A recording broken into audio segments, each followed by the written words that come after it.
ఈ సినిమాలో నాకొక క్యారెక్టర్ మాత్రం చాలా ఇరిటేటింగ్ అనిపించిందనమాట. అంటే ఆ స్లాంగ్ గానీ, ఆ బాడీ లాంగ్వేజ్ గానీ, అసలు ఆ గెటప్ గానీ, నాకైతే ఏంటిదసలా అనిపించింది.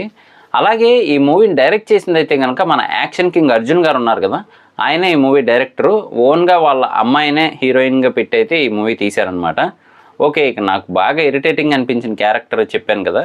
'ప్రకాష్ రాజ్' గారిదండి. నిజంగా చూస్తున్నంత సేపు గూడా ఒకవైపు రాయలసీమ, తెలంగాణ యాసలు 2 కలిపైతే ఆయన యాక్ట్ చేస్తారనమాట. అది బాబోయ్ అనిపిస్తది. డిఫరెంట్‌గా ఉంటదసలు. నిజానికి ఓపెన్‌గా చెప్పాలి అంటే మాత్రం ఆ ఒక్క క్యారెక్టరే నాకు సరిగ్గా నచ్చలేదు మూవీలో.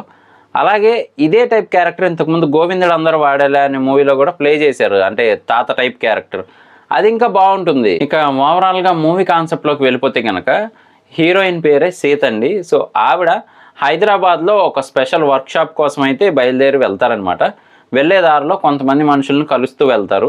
అనుకోని సిచ్యువేషన్‌లో ఆవిడ లైఫ్ అండ్ డెత్ వరకు వెళ్ళి మళ్ళీ తిరిగి అయితే వస్తారనమాట.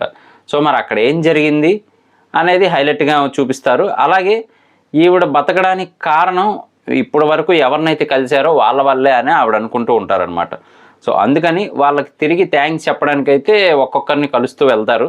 సో, మరి దాని తర్వాత అసలు ఏం జరిగింది, ఏంటి అనేది స్టోరీగా పెడతారు. కానీ అందులో ఉన్న ప్రాబ్లమ్స్ గానీ, అవన్నీ ఈవిడ ఎలా సాల్వ్ చేసుకుంటూ వెళ్లారు, ఏంటి అనేది స్టోరీ అనమాట.